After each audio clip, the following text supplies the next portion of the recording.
All right, get ready because today we're going deep into the world of Abyssinian cats. Oh, exciting. And we're going to tackle this question.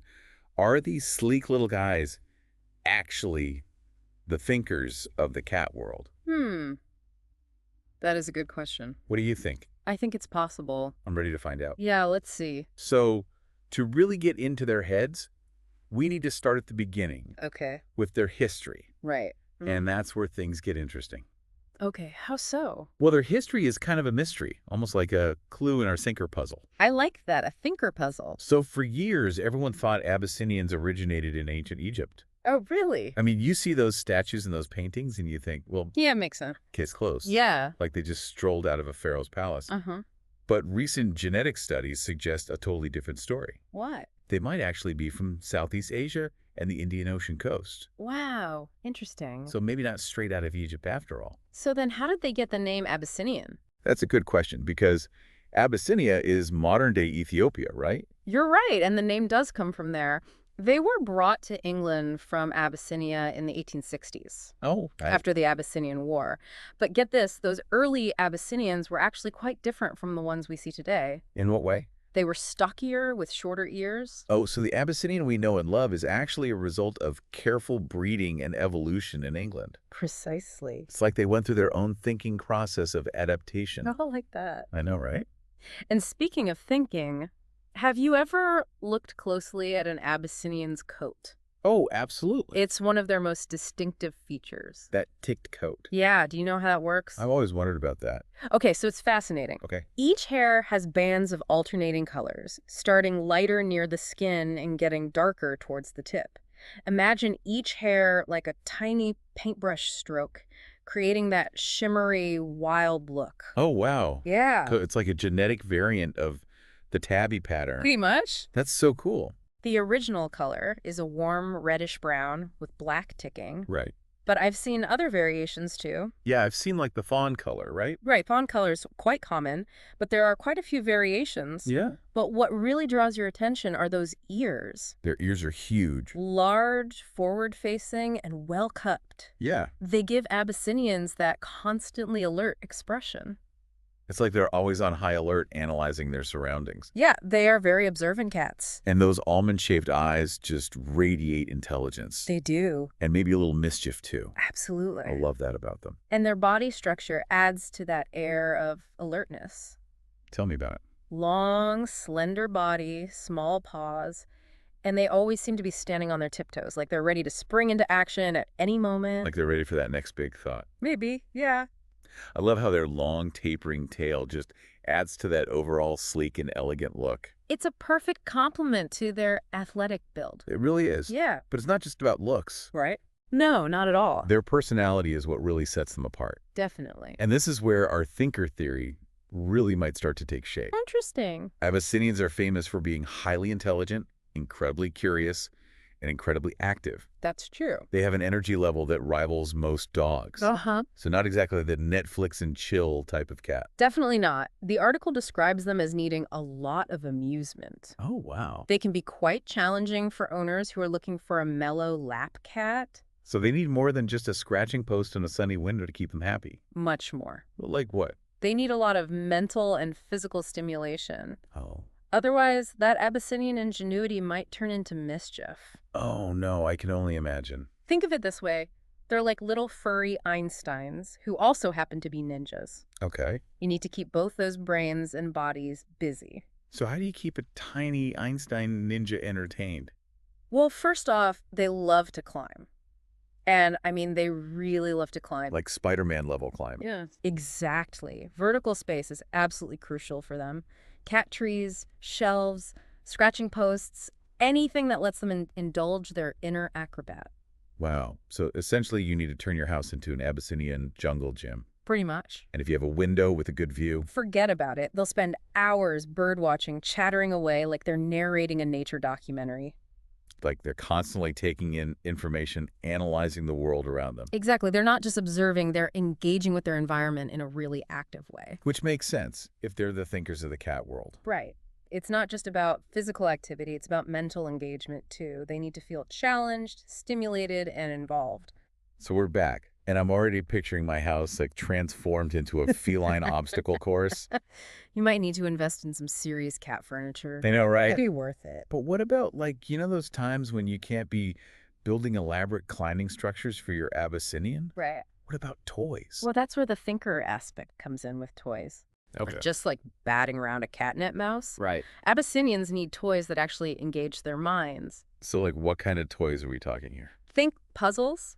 Huh? Food puzzles are fantastic Why food puzzles? because they tap into their natural hunting instincts. Okay. They have to figure out how to get to the treat, Oh, I see. which keeps them mentally stimulated and physically active. So it's not just about the reward. Right. It's like the challenge itself. Exactly. That's You can kinda- even take it a step further and hide food around the house for them. Oh, like a scavenger hunt. Yeah, turning mealtime into a scavenger hunt. That's a great idea. If they were out in the wild, finding food wouldn't be a simple matter of walking to a bowl. Right. It would require problem solving, That's true. strategy, and a bit of cunning.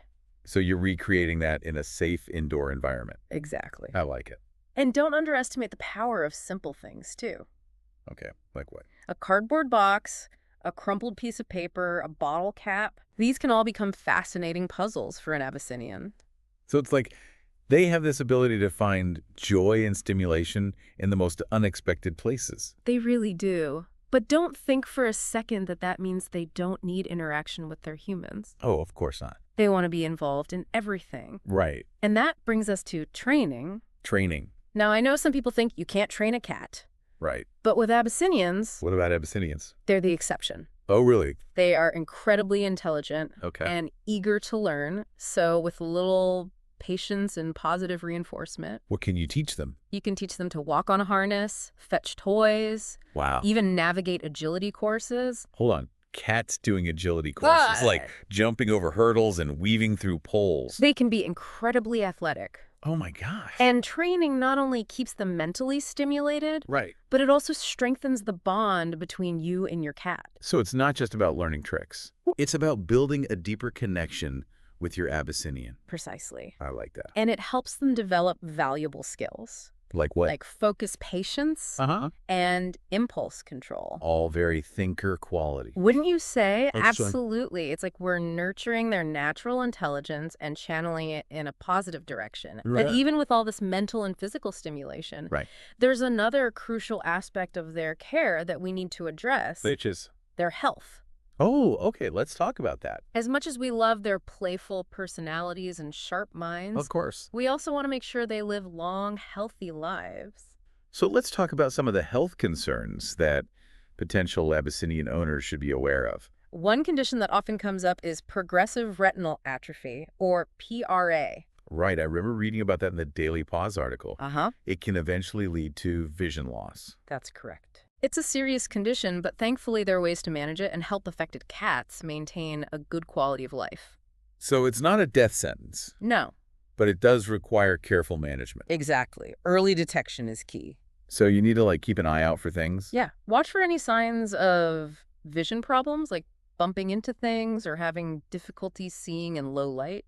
And if you notice anything unusual, It's always best to consult with your veterinarian. right, always good to check with the vet. Absolutely. Okay, so that's PRA. Another condition that's worth mentioning is patellar luxation. Now that's just a fancy way of saying a dislocated kneecap, right? You got it. It sounds pretty serious. And it's something to be mindful of, especially if you're thinking of taking your Abyssinian on hikes or adventures like you do with your dogs. So even though they have all that energy, Yeah. their joints might need a little extra care. It's always better to be safe than sorry. If you notice your cat limping, skipping, or having difficulty jumping, Right. it's a good idea to get it checked out.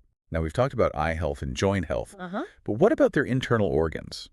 Well, like many cats, Abyssinians can be prone to kidney disease, Especially as they get older, right? especially as they age, yes. Are there any early warning signs? Yeah, increased thirst and urination, Okay. loss of appetite, weight loss, vomiting. Oh, wow. Those are all red flags that warrant a trip to the vet.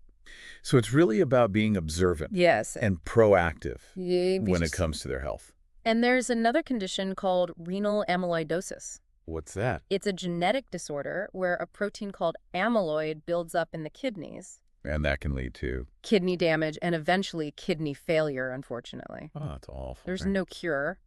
But early detection and management can make a big difference. So what can you do? Regular vet checkups, blood work, and a high-quality diet are crucial. So again, it's about being proactive Yeah. and working closely with your vet to ensure their long-term health. Right. And while we're on the topic of potential health issues, Uh-huh.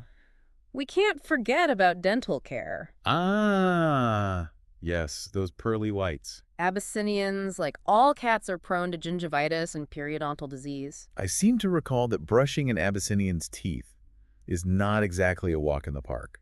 You could say that. So what's the solution? Regular vet checkups and professional dental cleanings can go a long way Oh, okay. in preventing serious dental problems. So it might require a bit more effort It might. and maybe a few more vet visits, It could. but their health is worth it. Absolutely. Right. And don't forget, with all that jumping and climbing, Oh, yeah, what about that? they could be prone to osteoarthritis as they get older. Even though they seem invincible Right. with all that energy. We need to remember that they're not immune to the wear and tear that comes with age. It's a good reminder for all of us, really. Very true. Appreciate those youthful years. Make sure we're taking care of ourselves as we get older. And speaking of appreciating those golden years, Yeah. Abyssinians are actually known for their longevity. That's With proper care and attention, Ah. they can live long, happy lives. Which is fantastic news. It is. It means we have more time to enjoy their playful antics, Yes. their quirky personalities, and their undeniable intelligence. Exactly. And it makes you wonder. Yeah. What's that? If they live that long, maybe they really are contemplating the great mysteries of the universe, just like we suspected. Maybe they are. Perhaps. But before we get too philosophical, Okay. there's one more fascinating fact about Abyssinians that I think you'll find intriguing. Oh, really? I'm all ears. Okay, lay it on me. Uh-huh. What's this Abyssinian factoid? Well, remember how we talked about those early Abyssinians being brought to England? Yeah, and how they change through breeding, like their own little evolution story. Exactly. And it turns out they didn't just change themselves. They helped change another breed entirely. What? Really? How is that possible? They played a key role in developing the Australian mist breed. No way. The Australian mist. Isn't that a mix of Burmese and Abyssinian? That's right. So not only did those early Abyssinians travel the world, end up in England, and evolve into the breed we know today, Mm-hmm. their genes also helped create a whole new breed on a different continent. Wow. It's like their impact ripples outwards. And speaking of impact, remember how we talked about the Abyssinians' DNA being decoded in 2007? Oh, yeah, that was a big deal. Huge for science. So my Abyssinian is literally a part of scientific history. Think about it. Their genes helped us understand not just cats, but how all animals evolved alongside us humans. That's pretty amazing. From ancient origins shrouded in mystery to shaping the future of feline genomics. Yeah, They've really been busy. they certainly have. And that brings us back to our original question. Are Abyssinians the thinkers of the cat world? We've uncovered a lot of evidence today. I mean, we've seen how they crave mental stimulation, solve problems, learn tricks, adapt to new environments. It's pretty compelling. It is. Think about those food puzzles. It's not just about getting the treat. Right. It's the challenge itself that seems to motivate them. Yeah. Almost like they enjoy flexing those mental muscles. And don't forget, their communication skills. It's not just meows, it's chirps, trills. Right. Almost like they're trying to have a conversation with you. Like they're really paying attention, analyzing your every move. I've always thought that. You know, I once read a theory that Abyssinians might actually have a more dog-like intelligence. Dog-like? What do you mean? Well, dogs are known for their problem-solving skills, their ability to learn complex commands, Right. their focus on their humans. And their love of belly rubs. Exactly. And Abyssinians seem to share some of those same traits. They're not just clever in a cat-like, aloof way. Yeah, They're actively engaged with the world around them. I see what you mean. And that dislike of being held, maybe it's not just about being picky, but a need for control.